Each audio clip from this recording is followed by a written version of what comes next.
In 1998, the first Pokemon games were released for an international audience. And since that day, people all over the world have been arguing about which type is the best. Some people prefer the rock type, some prefer the dragon type, and some, well, for some odd reason, prefer the normal type. I mean, really? You can pick any type you want, and you pick the most plain and simple one of them all? Come on. Well, anyways, it is now time to end the discussion once and for all and determine what type is the greatest Pokemon type of them all. So, how do you decide what type is the greatest? Well, in this series, we're going to use a very scientific and well-proven method that is absolutely flawless. We will be playing through just a regular Pokemon game using only one type, and we will basically see which type can get the furthest into the game. So the rules, they are really simple actually. We can only use one type of Pokemon. We can only use one Pokemon from each evolutionary line. If a Pokemon faints, it is considered dead and it has to be released. And if the whole team faints, well, then the run is over. And now, with all that being said, it is time for us to start this ultimate test to find the strongest type of them all. So, as Pokemon 7 would say, let's go!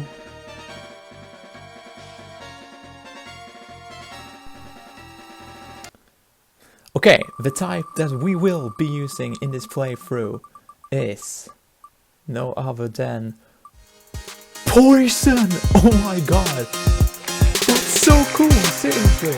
I love that! Let's go! Poison!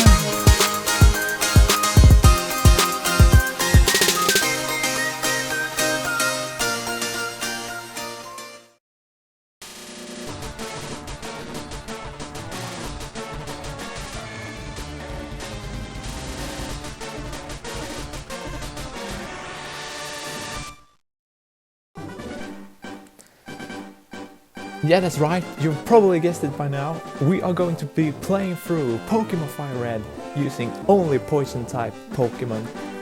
I'm excited, I bet you're excited, so let's do this! So, the game starts up with just some small chit-chatting with Professor Oak.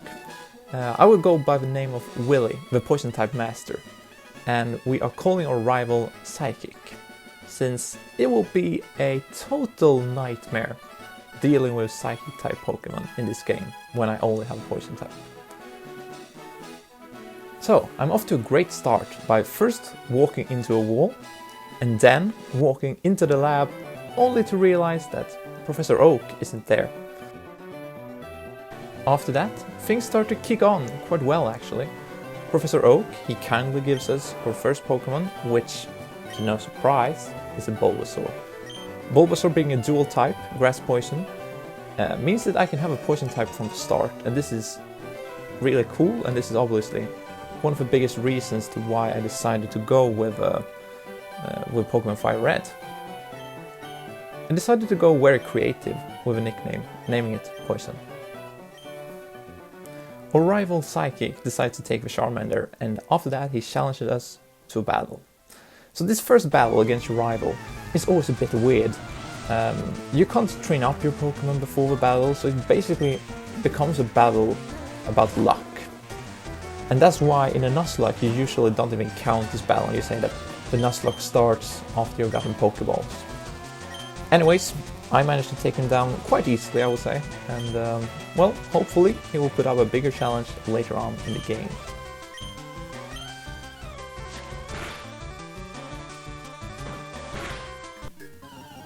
As a young trainer and as an inexperienced YouTuber, you are expected to make at least some mistakes. And I'm no exception to that rule. I was so hyped to get my first encounter that I rushed into Viridian Forest and captured a Weedle, only to realize that I wasn't recording. I wasn't completely sure how to deal with this, but in the end I decided to capture a new Weedle, naming it after the great musician Sting. And then I went on to hide all the tracks surrounding the other Weedle's existence. So let's just forget about him. As I was wandering the Viridian Forest in search of items, I ended up in some seriously long battles against wild Kakunas. And they seemed to be involved in some kind of competition to try to become the hardest material on Earth. Anyways, this meant some sweet experience for my little Weedle, which managed to evolve into a Kakuna itself. Then it was time for us to have our first real trainer battle against someone else than a rival then. Oh, by the way, I bet you're wondering how the other battle against a rival went. Do you know, the one outside of a Pokemon League? So I was going there, being quite confident that I would beat him. But then I started thinking about what his team will look like and realized he will be using a Charmander, a fire type, and a Pidgey, a flying type, meaning he has two Pokemon that are super effective against both of mine. So I ran away like a little chicken. Okay, back to Viridian Forest, and I have to say, our adventure in Viridian Forest was actually kind of tame. Our biggest highlight was probably finding this antidote that we will never use. Oh, and yeah, of course, we also managed to evolve our little Kakuna into a mighty Beedrill. One thing about Beedrill though, am I the only one who was watching the anime thinking that like Beedrill was this cool Pokemon and strong Pokemon that everyone seems to be afraid of, and then played a Pokemon game, working like really hard to try and up a Kakuna to get it to evolve, and then being so disappointed when realizing that Beedrill stats are barely better than your unevolved starter. Well, anyways, we made it out of the forest and we reached the stone grey city called Pewter City. The city where our poison type Pokemon will prove its worth against the first gym in the Kanto region, against the rock type expert Brock. How will it end? Will our hero be victorious in his first gym battle? Find out in the next episode. Wait! Before you go, I just wanted to let you know that this was my first ever YouTube video. And I have really no idea if people think that this is funny, interesting, boring, lame, a waste of time, or the worst piece of shit you've ever seen. So, if you liked the video, please leave a like, and if you happen to think about any improvements or anything like that, please leave a comment. I would really appreciate some response. Anyways, thanks for watching, and see ya!